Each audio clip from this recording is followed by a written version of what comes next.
días a todos. Nuestra presentación buscará exponer el proyecto y normas regionales en pruebas neuropsicológicas de adultos del Alto Valle, el aporte de contar con baremos locales para un mejor diagnóstico neuropsicológico. El proyecto está dirigido por la doctora Lorena Echeverri, codirigido por la licenciada Paula Millán, y el grupo de investigadores se compone por la licenciada Cobian Mercedes, el doctor Cupani Marcos, y estudiantes de la licenciatura en Psicología, Barrigas Milagros, Espelivo, Juliano Gianella, Cida Agostina y Carrasco Vanessa.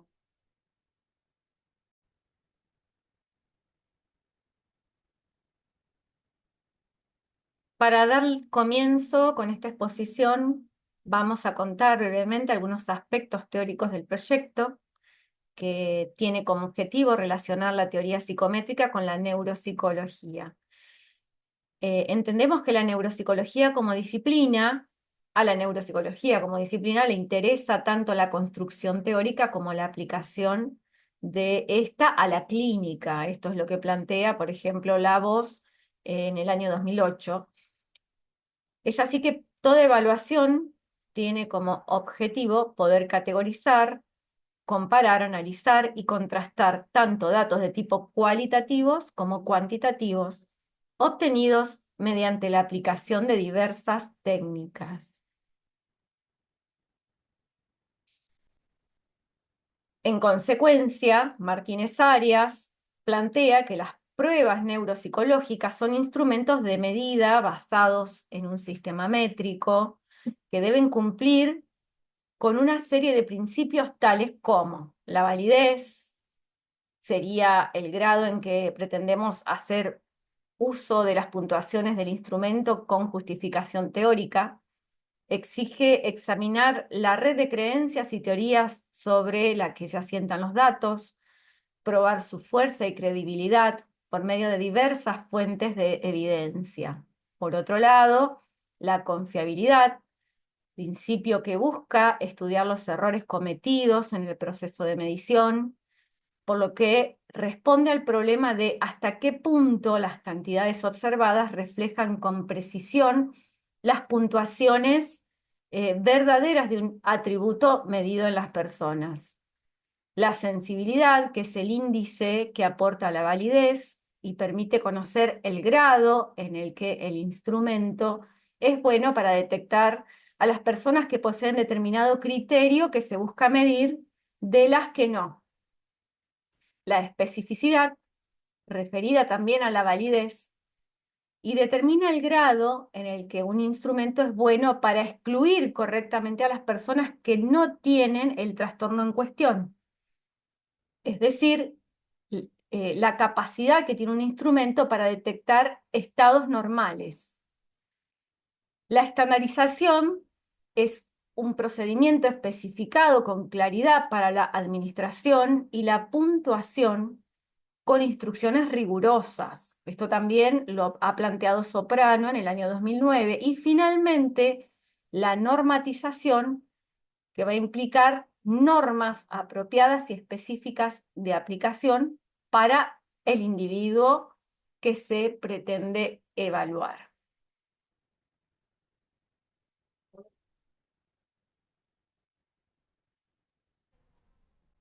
Por lo cual, y en la misma línea, Lesac y sus colaboradores plantean que la evaluación de los constructos neuropsicológicos debe ajustarse a medidas de confiabilidad, validez, estandarización y normatización para resumir conocimientos técnicos teóricos referenciales, a los fines de conocer, analizar, diagnosticar y cuantificar los cambios en los procesos evaluados en diferentes rangos etarios. Esto es porque el diagnóstico neuropsicológico es uno de los objetivos de la neuropsicología clínica y se realiza en base a la evaluación minuciosa de dominios cognitivos de la conducta, la emoción y la funcionabilidad de la persona en la vida diaria. Se evalúa cuantitativamente una función, proceso neurocognitivo o algún aspecto de los mismos. En resumen, la evaluación neuropsicológica incluye la exploración de la conducta, emoción, funcionalidad y variables cognitivas, y es para ello que necesita de instrumentos debidamente calibrados.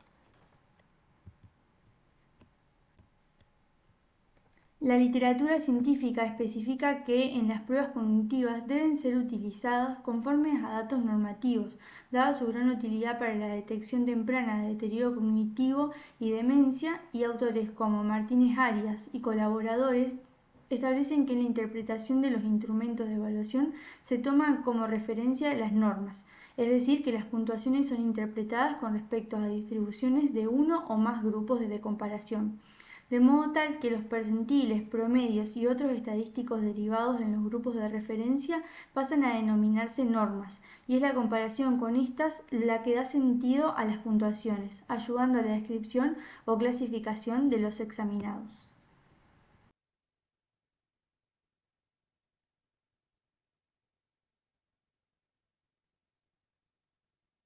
El objetivo general de este proyecto es elaborar normas regionales para un conjunto de pruebas neuropsicológicas para adultos del Alto Valle de Río Negro y Neuquén. Como objetivos específicos es analizar diferencias de género en las pruebas seleccionadas, analizar diferencias de edad en las pruebas seleccionadas, analizar diferencias en el rendimiento neuropsicológico en rango de 10 años, analizar las diferencias en el rendimiento neuropsicológico según el nivel de escolaridad, analizar las diferencias en la funcionalidad de la vida diaria entre personas normales y personas con deterioro cognitivo, analizar las diferencias en el rendimiento neuropsicológico, objetivos según las patologías estudiadas, analizar los diferentes tipos de conductas neuropsiquiátricas presentes en cada una de las patologías estudiadas, establecer puntos de corte según los diagnósticos mediante pruebas ROC, proponer baremos para el conjunto de pruebas seleccionadas a los fines de establecer las normas regionales para el Alto Valle de Río Negro y Neuquén. La hipótesis de trabajo es que existen diferencias en el rendimiento neuropsicológico objetivo en la población adulta según género y edad. El rendimiento neuropsicológico objetivo declina significativamente en rangos de 10 años. Existen diferencias en el rendimiento neuropsicológico objetivo según el nivel de escolaridad. Existen diferencias en la funcionalidad de la vida diaria entre las personas normales y personas con deterioro. Es posible determinar un rendimiento neuropsicológico objetivo y específico en diferentes patologías. Es posible determinar la presencia de conductas neuropsiquiátricas específicas en patologías. Es posible establecer puntos de corte para cada diagnóstico en pruebas de screening. Es posible proponer baremos para el conjunto de pruebas seleccionadas.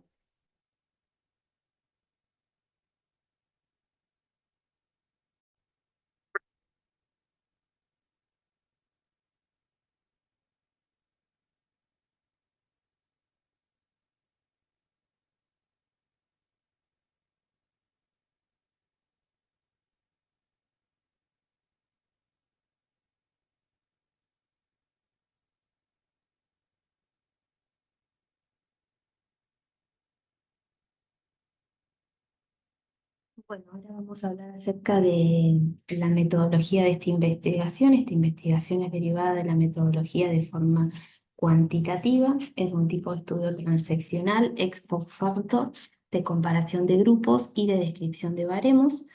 La población son adultos residentes de la zona del Alto Valle de Río Negro y Neuquén. La muestra es no probabilística accidental, compuesta por adultos que concurren al Centro San Rafael y a distintos lugares de Neuquén a realizarse evaluaciones neuropsicológicas, pero también personas que voluntariamente acceden a participar de un estudio voluntario para realizarse una evaluación neuropsicológica. Los instrumentos que vamos a administrar son los siguientes. Primero tenemos las pruebas de screening, que son el INECO Frontal Screening, el MOCA, en algunos casos el AC3, el test del reloj, el Mini-Mental, dentro de los de WISE, de los test de WISE 3 y 4 tenemos los subtest de span de dígitos, dígitos símbolos, ordenamientos de números y letras, Train Making A y B, test de fluencia verbal fonológica y semántica, test de aprendizaje verbal de Rey, figura compleja de Rey, test de denominación de Boston, test de la mirada, y luego hay inventarios que completa la familia, como es el inventario neuropsiquiátrico, actividades de la vida diaria, y la persona completa sobre sí mismo cuestionarios de quejas de memoria, cuestionarios de depresión, que puede ser el GDS o el inventario de depresión de Beck, reserva cognitiva, y el familiar, el inventario de carga de cuidado. Estos son todos los instrumentos de la batería neuropsicológica que vamos a administrar en estas evaluaciones. El reclutamiento se hace de la siguiente manera: se invita a las personas que quieran participar de forma voluntaria a través de la convocatoria que hacemos en el centro, pero también cada uno de los investigadores de forma particular en su consultorio o por medio de conocidos, donde se explica la metodología de la evaluación, que consiste en entrevistas, donde vamos a necesitar un informante, entrevistas de unos 180, dos entrevistas por lo general de 180 minutos, donde se le van a administrar todas las pruebas del protocolo. Primero van a tener que completar la entrevista de admisión, donde se recabará información de tipo sociodemográfica, y se le van a dar las escalas e inventarios que va a completar la persona y el informante. En ese encuentro tal vez ya se empiezan a tomar los tests según cómo estemos con el tiempo, y si no, en el segundo encuentro de otros 180 minutos se va a terminar de completar toda la batería neuropsicológica, que es administrada de acuerdo a los procedimientos estandarizados de las pruebas. Por último, haremos un informe breve donde se va a indicar los resultados de esta batería en general, de las pruebas de screening, y el estado cognitivo global de la persona.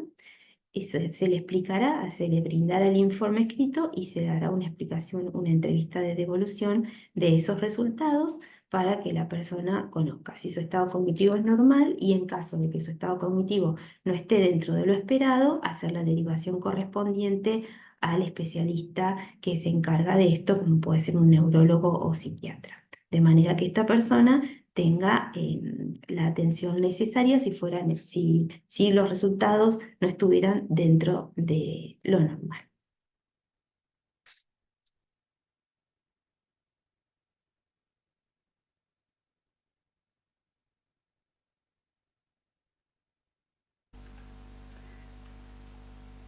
Al momento nos encontramos en la etapa de recolección de datos. Hemos buscado realizar análisis sobre hipótesis relativa a la asociación, correlación de variables sociodemográficas con la evidencia del rendimiento de procesos evaluados por algunas pruebas neuropsicológicas. En un primer estudio se buscó explorar la reproducción y estrategias de copia del TFCR en consultantes adultos de 45 a 97 años en función de sintomatología asociada a disfunciones cognitivas frontal. La estrategia de copia se refiere a aquellas que resultan en una producción incorrecta y se pueden dar una numerosa combinación de errores. La mayor cantidad de errores se encuentran en la estrategia 5. Este primer análisis se realizó sobre una muestra de 838 personas, siendo femeninas 528 y masculinas 310, donde el 61,2% tenía un diagnóstico de TCL, el 25,1% un diagnóstico de DCM y el 13,7% un diagnóstico normal. Para conocer la posible asociación entre variables disfunción cognitiva frontal y la variable de estrategia de copia TFCR, el resultado estadístico de la prueba chi cuadrado demostró que existe una asociación entre las variables que se valora como significativa y de magnitud moderada. siendo chi al cuadrado 167,845, p 0 y pi 0,45. Del total de los y las participantes sin disfunción cognitiva frontal fueron 559, utilizaron una estrategia de copia 1 sobre 31 personas con disfunción cognitiva frontal que utilizaron otra estrategia de copia.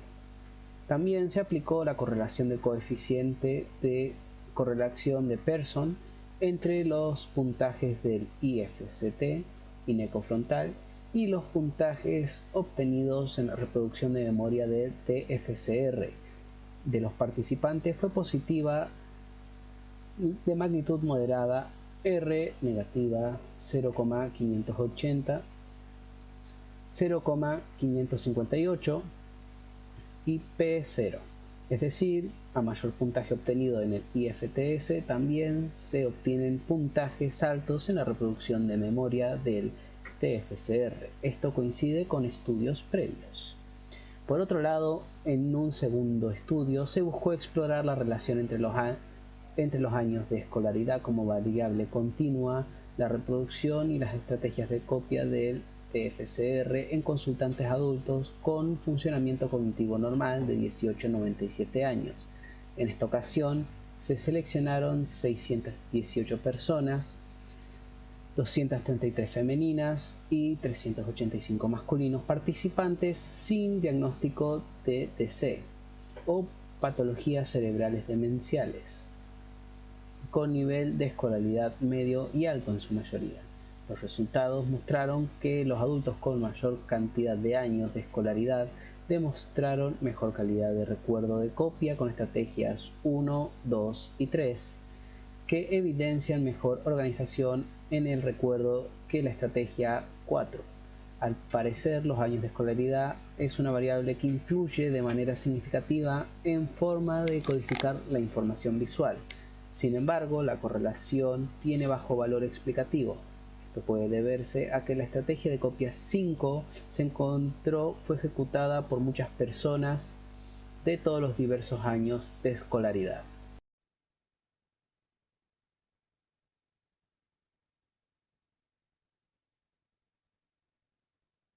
Bueno, actualmente contamos con una base de 2.329 participantes evaluados, cuyos datos se encuentran en condiciones de formar parte de los análisis más exploratorios.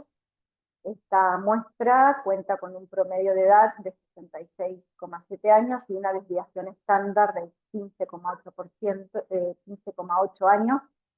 El nivel educativo abarca las categorías desde analfabeto hasta el nivel universitario, donde la mayoría de la población pertenece a educación primaria, o sea, logró completar la primaria.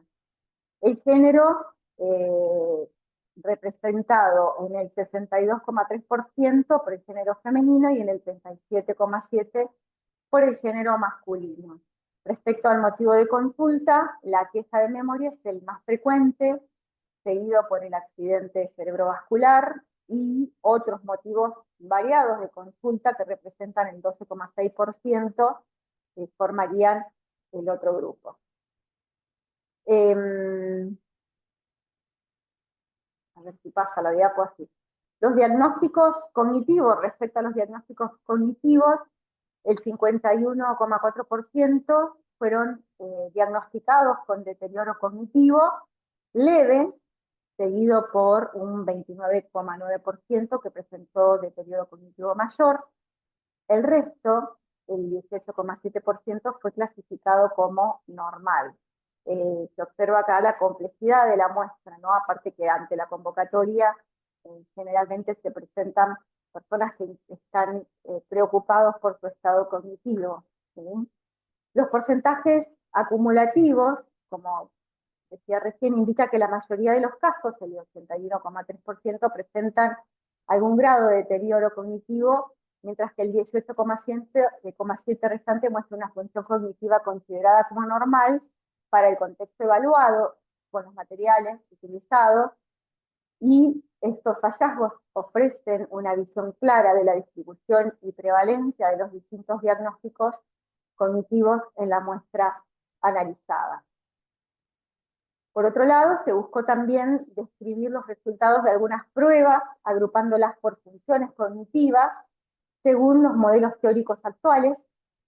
Como consecuencia, se agruparon pruebas para obtener puntajes generales para las actividades de la vida diaria, para el lenguaje, atención y memoria. Entonces lo que se hizo fue agrupar las puntuaciones de cada una de las pruebas que, según los modelos teóricos, conformarían pruebas de memoria, atención, lenguaje y actividades de la vida diaria, y ahora les voy a presentar estos resultados.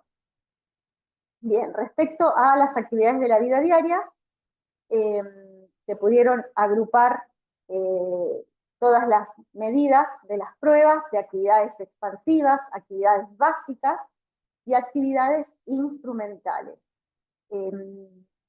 Las actividades obtuvieron una media de 2,57 puntos y con un desvío de 2,41, con un intervalo de confianza de entre 2,41 y un 2,72.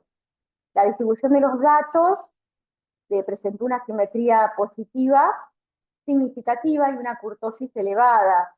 Esto indica una distribución sesgada con colas largas que al hacer posteriormente la lectura de la prueba de normalidad de Shapiro-Wills, esta arroja un resultado significativo evidenciando que la distribución de los puntajes no sigue la curva normal, ¿sí? Bueno, aquí se combinaron los tres indicadores para obtener las medidas generales de actividades de la vida diaria y luego fueron transformadas a puntaje Z para unificar y facilitar la interpretación. Lo interesante aquí es que se pueden observar que para cada estado cognitivo se observan una diferencia de puntajes que posteriormente fue estudiado esto. Respecto al lenguaje, también se unificaron los índices de diferentes pruebas. En el caso de fluencia fonológica con la letra S y la fluencia semántica de animales.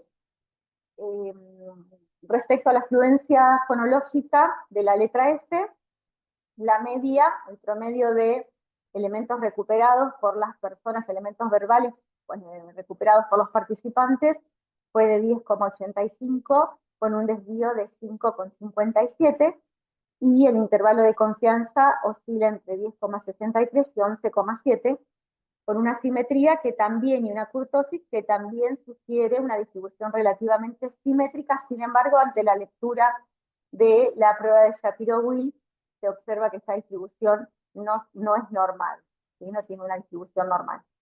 La fluencia semántica, por otro lado, presentó una media de 5,3 puntos con un desvío estándar de 4,25, con un intervalo de confianza del 95% de que esos puntajes se encuentran entre 5,07 a 5,54. La simetría es de 0,13 y la kurtosis de menos 0,153, y también la prueba de Shapiro-Wills mostró significancia indicando no normalidad. Para explorar memoria se utilizaron, pasamos para las pruebas de atención, se utilizaron también los indicadores del Train Making C, parte A y parte B. Los puntajes de esta prueba fueron combinados también para obtener un único índice que permitiera una interpretación más sencilla de los datos. En este caso se pudieron considerar los datos de 282 participantes solamente, con una media de 87,45 en promedio para la parte A de tiempo de ejecución y un desvío de 75,92. En el caso del Time Making Test B, la prueba presentó una media de 148,57 segundos, con un desvío de 123,92, y el intervalo de confianza al 95% se encontraba entre 145,87 y 151,27. También la prueba de Shapiro-Wilk, la lectura, evidencia resultados que hablan de una ausencia de normalidad en la distribución de los datos, ¿sí? Bueno, esto también ocurrió, la prueba de Shapiro-Wilk también arrojó resultados que evidencian falta de normalidad en los datos del Training Test A. Para el proceso memoria, se unificaron los puntajes también del test de aprendizaje verbal de Rey, ¿sí? Para tener una medida general. Se calculó el primer intento, en este caso se evaluaron 2.275 participantes, también arrojó una distribución no normal, ¿sí? Por un lado. Por otro lado, la fase de recuperación y reconocimiento también mostraron una distribución no normal. Se combinaron los tres resultados para un puntaje transformado Z, como en los casos anteriores, al construir el resultado general de atención, de memoria y lenguaje, ¿sí? Y en este caso, el análisis descriptivo reveló una media de 0,0 y una mediana de menos 0,016, con una desviación estándar de 1,06. La distribución de los datos mostró una leve asimetría positiva y kurtosis negativa moderada. También la prueba de Shapiro-Wilk sugiere que los datos no siguen una distribución normal. Por otro lado, se aplicó el estadístico ANOVA, que se realizó para explorar y realizar posibles inferencias sobre los datos recabados. Y bueno, con la prueba de análisis de varianza de un factor se utilizó la corrección de Welch, dada la distribución no normal de los datos de la mayoría de las pruebas, y entonces así poder estudiar el impacto del deterioro cognitivo en actividades de la vida diaria, tanto en lenguaje, atención y memoria, y los resultados descriptivos de grupos muestran que las puntuaciones de la media y del desvío estándar varían significativamente entre los grupos con deterioro cognitivo leve, con deterioro cognitivo mayor y funcionamiento cognitivo normal en todas las variables estudiadas. Por otro lado, por ejemplo, en el caso de las ABD, se observaron medias que están representadas aquí en la diapositiva, ¿sí? Con un valor de S de 472 y un p-valor menor a 0,01. En lenguaje también el p-valor arrojó resultados significativos que evidenciaban diferencias significativas en el impacto del estado cognitivo en la variable lenguaje. ¿Sí? En atención también se obtuvieron resultados significativos para atención y también para memoria. ¿Sí? Bueno, en suma, estos hallazgos subrayan la influencia considerable del deterioro cognitivo en los múltiples dominios funcionales, lo cual es crucial para poder entender los efectos en la vida diaria y el funcionamiento general de los individuos evaluados.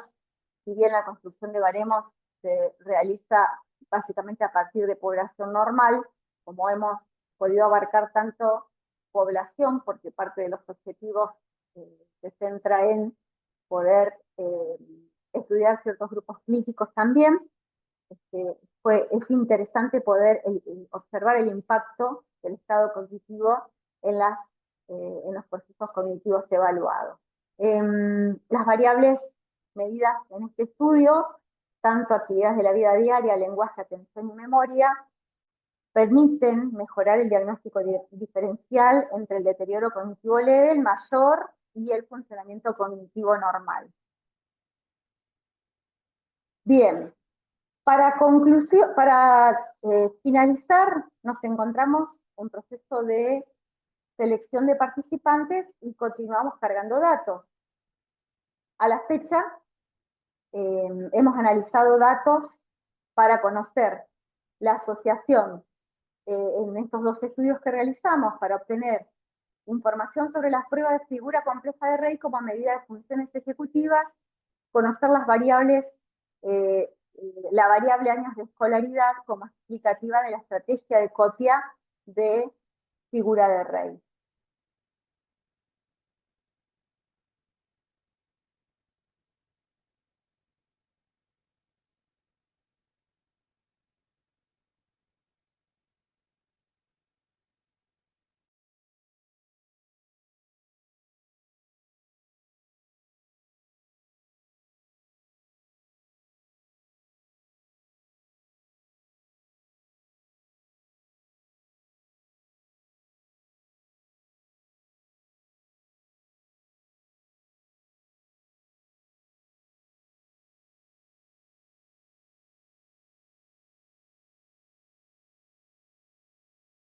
Para continuar con las conclusiones del estudio 1, pues pudimos concluir de que existe relación entre el recuerdo demorado de la fase de reproducción de la figura compleja de Rey y las habilidades de planificación y organización.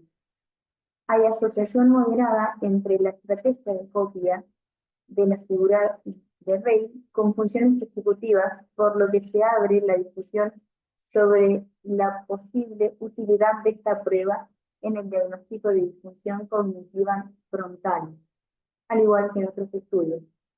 Además, en el segundo estudio demostró que los adultos con mayor nivel de escolaridad demostraron mejor calidad de recuerdo en la copia con estrategias 1, 2 y 3 que evidencian mejor organización del recuerdo que la estrategia 4.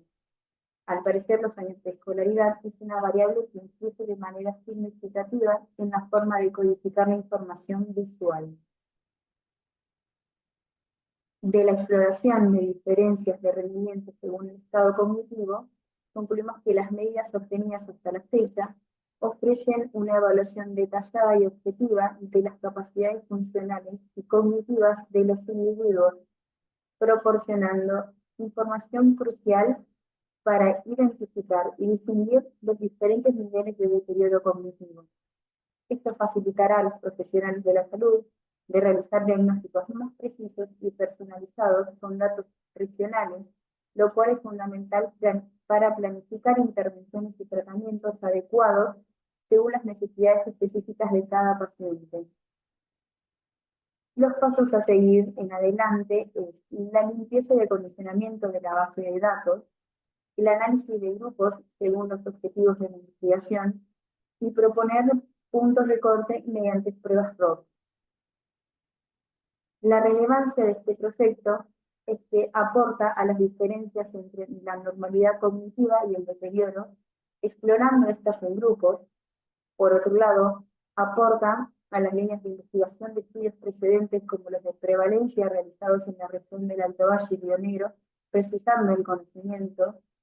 Además, busca aportar la difusión masiva e inclusiva de la concientización de los problemas cognitivos y conductuales asociados a la edad y trata de obtener información precisa con el aporte de normas regionales para la utilización e interpretación adecuada de escalas, cuestionarios y pruebas neuropsicológicas a fin de lograr diagnósticos acertados, proponer campañas de prevención y diseñar programas de concientización en la zona. Agradecemos mucho su atención.